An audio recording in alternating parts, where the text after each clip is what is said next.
السلام عليكم ورحمة الله وبركاته، ازيكم عاملين ايه؟ يا رب دايما تكونوا بخير. احنا بس عايزين اليومين دول يعني نكثفوا من الدعوات كتير شوية. لزيزي ربنا يطمنا عليها ويطمنا على البيبي ان شاء الله. فطبعا هي تعبت النهارده تاني، فانا متابعة مع الدكتور، اتصلت بيه وقال لي ايه الاكل اللي اكلته وخدت الادويه بانتظام ولا لا. فقلت له كلت مسلوق وكلت سوتيه زي ما يعني شوربه خضار بس، ولا اكتر ولا اقل، ومسلوق، وماشيه طبعا على العلاج بالمواعيد اللي احنا خلاص رتبناها. فقال لي طيب خلاص، هنضطر دلوقتي هنوقف الاكل تماما، مفيش اكل يدخل في بقها. هو هنقعد بقى على المحاليل دي لمده 3 ايام متواصلين، يعني كل يوم نعلق. وكمان الأدوية زي ما هي هتاخدها، بس إنما أكل أو أي حاجة تدخل المعدة قال لي لأ، هو الأدوية بس. فدعواتكم بقى ليها إن شاء الله ربنا يقومها بالسلامة، آمين يا رب. فأول حاجة بقى أنا جبت لها الحاجات تاني، لأن إحنا كنا جايبين امبارح على أساس إن هو الدكتور قال مرة واحدة وخلاص. فهو كاتب لها على 2 محلول، 2 رينجر و2 جلوكوز، اللي هو الجلوكوز 5%. تمام. اول واحد بنعلقه اللي هو الرينجر، انا معلقه واحد هنا اللي هو ده. تمام. وبحط معاه الادويه كلها، يعني بحط بيبقى فيه مضاد حيوي وفي كذا نوع انبور معينين الدكتور كاتب عليهم او قايل عليهم يعني. هحطهم في اول محلول. بعد كده طبعا بخليه بطيء جدا جدا جدا، بيقعد لحد 2 ساعة ونص تقريبا، 2 ساعة ونص، 2 وربع كده، ويخلص. بعد كده بحط جلوكوز. تمام. برضو على البطيء يقعد 2 ساعة ونص ويخلص. بعد كده اروح حاطه رينجر، يعني انا بحط رينجر بادويه، بعد كده جلوكوز من غير حاجه، بعد كده رينجر من غير حاجه، واخيرا جلوكوز برضو من غير حاجه. وده طبعا ورا بعض دايركت، بس انا يعني بخليها ايه، الواحد يخلص يعني تقوم تمشي رجليها شويه بتاع، عايزه تعدل نفسها الكلام ده كله، بديها استراحه شويه. دي الحاجات اللي الدكتور كاتب يعني قال لنا عليها. دول كام امبول كده، كاتب لها على 2 امبول كيتولاك. تمام. وامبول دانسك، وعلبه ثانيه اللي هو المضاد، وامبول تاني فيسلارجين. بس دي الحاجات اللي الدكتور كاتبها لها، ان انا هفضي دول كلهم، الامبولات دي كلها هنا في المحلول. وطبعا هركب لها الكانيولا، اهي الكانيولا، وهركبها لها، وهبتدي ان شاء الله اديها سوري الكانيولا اهي، وهبتدي ان انا اديها الادويه ان شاء الله، وترتاح شويه وربنا ييسر الحال ويعني يجعلهم بالشفاء يا رب. ويعني ربنا يجعلهم بالشفاء العاجل، يعني انها تخف بسرعه، لان هي بجد هي تعبانه جدا ومش متحمله، واحنا كمان واحنا شايفينها كده مش متحملين ومش عارفين نعمل ايه. يعني احنا يعني مش عارفين ان احنا نريحها ازاي. فالحمد لله على كل حال. فانا دلوقتي هبتدي ان انا اركب لها الحاجه، ودعواتكم بقى ليها انها ان شاء الله تبقى كويسه وبخير ويطمنا يا رب عليها ويطمنا على البيبي باذن الله.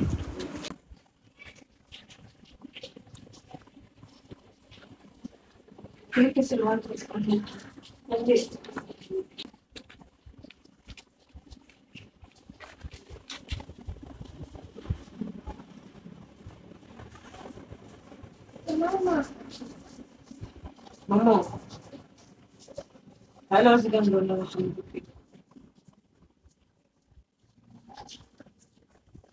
بارك لك يا بركة. بسم الله الرحمن الرحيم.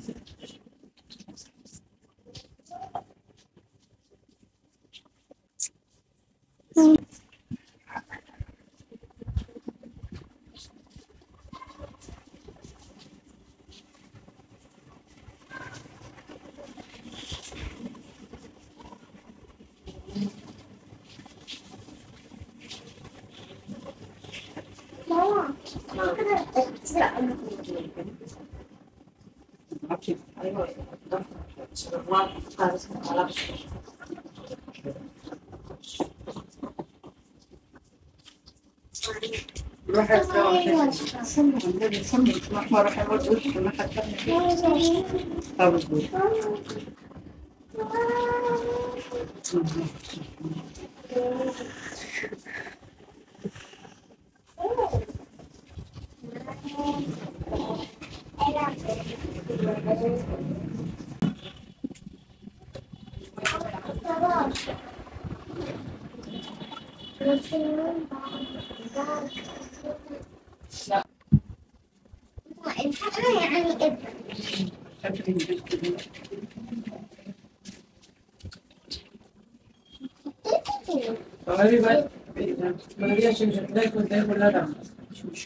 السلام عليكم يا فراولات، وبسم الله والصلاة والسلام عليك يا حبيبي يا رسول الله. اللهم ارحم موتانا وارحم أبويا رب العالمين، آمين يا رب. طبعا أنا لما السراء كانت معاكم في المقدمة مكنتش قادرة أتكلم. احنا دلوقتي يعتبر تاني يوم. المفروض إن هما كانوا زي ما هي قالت لكم كده، أنا المفروض هتعلق لي محاليل لمدة 3 أيام. المهم فكان أول يوم كان امبارح، يعني أول يوم في ال3 أيام الجداد. يعني أنا علقت يوم قبل كده، يبقى أنا كده المجمل 4 أيام معلقة محاليل. هو اللي حصل إيه أصلا؟ اللي حصل إن أنا اليوم اللي أنا علقت فيه محاليل كنت حاسة بتحسن، وبعد كده قمت دخلت عادي التويليت وبتاع، كنت بقعد يعني كنت حاسة بتحسن. ابتدى شوية شوية شوية، يعني احنا شلنا المحاليل، ابتديت شوية شوية أنا ابتديت أحس بألم. أنا حاسة بألم، فجيت لحد 1 بالليل أنا حاسة يعني بألم صعب جدا، اللي هو كلموا لي الدكتور أنا مش قادرة. ففعلا كلموا الدكتور وكده. أول حاجة هو منعني من الأكل خالص، قال ممنوع إن أنا آكل لمدة 3 أيام. فمش عارفة ليه. الله أكبر، الله أعظم. ده رقم 1. رقم 2 قال هيتعلق لها محاليل تاني لمدة 3 أيام. بس فالمهم علقوا لي المحاليل، إسراء ركبت لي الكانولا، ركبتها هنا في الجزء اللي فوق ده، شايفين اهو مكان هنا. حطت محلول تمام، التاني تمام. جينا في اخر التاني او التاني تمام برضو، اخر التالت، اخر شويه في المحلول، في اخر يعني في اخر تالت علبه كان فاضل علبه، والبتاع اتسدد، الكانولا اتسدد من هنا، اتسدد ومن هنا اتسدد، ومن كل حته اتسدد. اضطرت ان هي تشيلها لي تاني. اصبح ان انا كنت مركبه كانولا هنا، مش عارفه مكانها ظاهر لكم ولا لا، اهو هو ده تمام. واصبح ان انا ركبت كانولا هنا، ادي 2. فاضطرينا ان احنا نجيب ممرض من المستشفى، وراح مركب لي كانولا هنا اللي هو هنا تمام. فادي كده اصبح ايه، دي 3 كانولا تتركب لي. بس علقوا لي المحلول الاخير اللي هو بتاع اليوم الاول اصلا. لسه فاضل بقى 8 محاليل تاني على يومين. انا مش عارفه هو ايه اللي بيحصل ده، وده اول مره يحصل لنا في حياتنا، ولا بقى فارق معايا اي حاجه. يعني انا ما بقاش فارق معايا اي حاجه، ايه اللي بيحصل ولا ما بيحصلش مش فارق. عايزه بس اقول كلمتين. اول حاجه إن انا بشوف ناس بتقول ايه زيزي لازم تروحي تقعدي عند اهلك. اولا انا عند اهلي. زيزي المفروض ان انتي ما تصوريش وما تعمليش، وازاي بتصوري؟ هو انتي لسه فيكي نفس تصوري؟ برغم كل اللي انتي فيه، ما هو عين حضرتك سبب في اللي انا فيه. يعني عين حضرتك، انا لما بشوف حضرتك مع القلب بالاسلوب ده انا بعمل لك بلوك. ربنا يكفينا شر عينك. يعني بتبصوا للواحد ان حتى في عز مرضه ممكن يكون بيعمل حاجة، ممكن بيكون بيشتغل. اصل قنوات معرفش مين بيقولوا ان انتي بتعملي كده عشان مش عارف ايه. انا بشتغل، ولو هيكون اخر يوم في عمري وهطلع كده وهيقولوا لكم بعديها بيوم ادعوا لزيزي بالرحمة، فانا هشتغل لاخر نفس عشان بناتي. انتي بقى ليكي حسابات اخرى، ليكي تفكير تاني، بتفكري في حاجة تاني منك لربك. انا ماليش دعوة بيه، انا بيني وبينك كده ربنا، ده رقم واحد. رقم اتنين، هو ده مش وقت خالص ان انا اعمل حاجة عشان خاطر حد، الا لو كان عيالي. ان انا اعمل كده عشان خاطر انا مبهدلة جوزي معايا. جوزي حالته النفسية زي الزفت بسببي. جوزي بيجري بيا على المستشفيات. الحمد لله مش مقصر معايا في اي حاجة. جايب علاج ب 1300 جنيه، ربنا يجعله بالشفاء. خدني على مستشفى واتنين. بيشيلني ويحطني وبيجيلي بالليل وبيجيلي بالنهار. وبيجيلي، مش هقولك ما بيجيليش، هو لولا العيبة لكان بات معايا هنا، لكن بيجيلي. ف ف واحد مش عايز يتكلم في حاجات مالهاش لازمة. خلاص، ده رقم واحد. في ناس يعني بتقعد ايه زيزي غير الدكتورة. حضرتك لو خدتي بالك انا قلت ان انا غيرت الدكتورة، غيرتها. انا بقيت مع دكتور، وقلت دكتور في مستشفى رسالة، واعتقد هو ليه عيادات خاصة، بس اما اروح يوم السبت الجاي عشان اعرف العيادة بتاعته فين، بحيث ان هو ايه الاحسن. العيادة بتبقى احسن اكتر يعني. ده من وجهة نظري. هو طارق يعني شايف ان هو دكتور شاطر جدا، وهو شاطر يعني بأمانة. من اللي عمله معانا هو شاطر، باين ان هو شاطر يعني. ما قعدش مع الحالة مثلا حاسة بايه طب يلا نطلع صناعة. لا، هو جاب كل هو فصصني. اتجوزتي امتى، خلفتي امتى، معاكي ايه، بنات ولاد ما اعرفش ايه، عندهم كام سنة، هوبا مش عارف بقالك قد ايه، طب كذا طب كذا. كل حاجة تتخيلوها ما تتخيلوش كان بيستفسر فيها. كل حاجة تتخيلوها ما تتخيلهاش والله العظيم.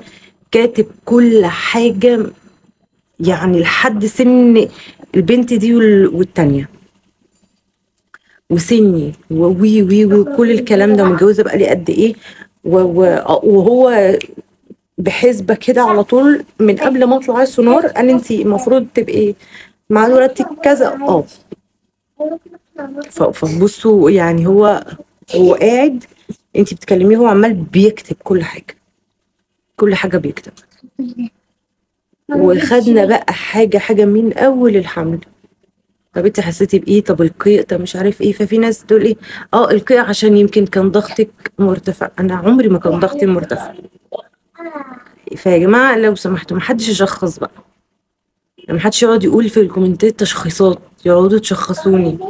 انا بالفعل رحت للدكتور، والدكتور قال انا فيا ايه، وقلت لكم انا بلاش تقولوا بقى ايه اصلي ما اعرفش ايه.